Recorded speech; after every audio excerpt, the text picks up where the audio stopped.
Ice cream. తాత ఏటి మనోడా? తాత తాత నేను ప్రశ్న వేస్తాను, సమాధానం చెప్తావా? చెప్తాను బాబు.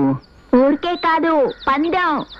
నేను ఓడిపోతే ఈ ఐస్ క్రీమ్ నీకు ఇచ్చేస్తాను, నువ్వు ఓడిపోతే ఈ ఐస్ క్రీమ్ డబ్బులు నాకు ఇచ్చేయాలి. అలాగే బాబు. ఒట్టు ఒట్టు బాబు.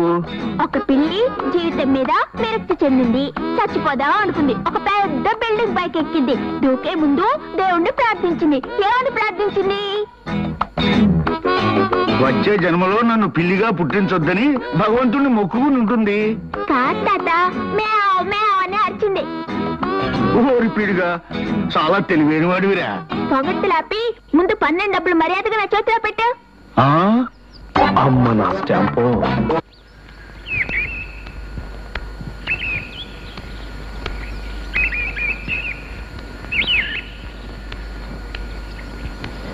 ఇదేమిటి? ఇంతకు ముందు ఇక్కడ గుమ్మ ఉండాలి, ఉన్నట్టుండి గోడలా మారిపోయింది, పైగా మెత్తగా ఉందేటబ్బా. గోడ కాదు, నేను. ఆహా, బాకు నువ్వా?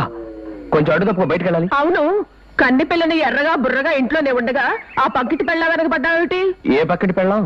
అదే, ఎవడ పెళ్ళావో ఆ పక్కింటికి వచ్చి దిగింది కదా. ఓహో, ఆ పక్కింటి పెళ్ళామా? అవును, దాని వెనక నువ్వెందుకు పడ్డావో చెప్పకపోతే నిన్ను బయటికి వెళ్ళనివ్వను. అదే, అది ఆ పక్కింటి పెళ్ళాం కొత్త చీర కొనుక్కుంది, బ్రహ్మాండంగా ఉంది. అలాంటిదే నీకు కొందామని, అది ఎక్కడ కొందో తెలుసుకుందామని వెళుతున్నా. నిజమా బావా?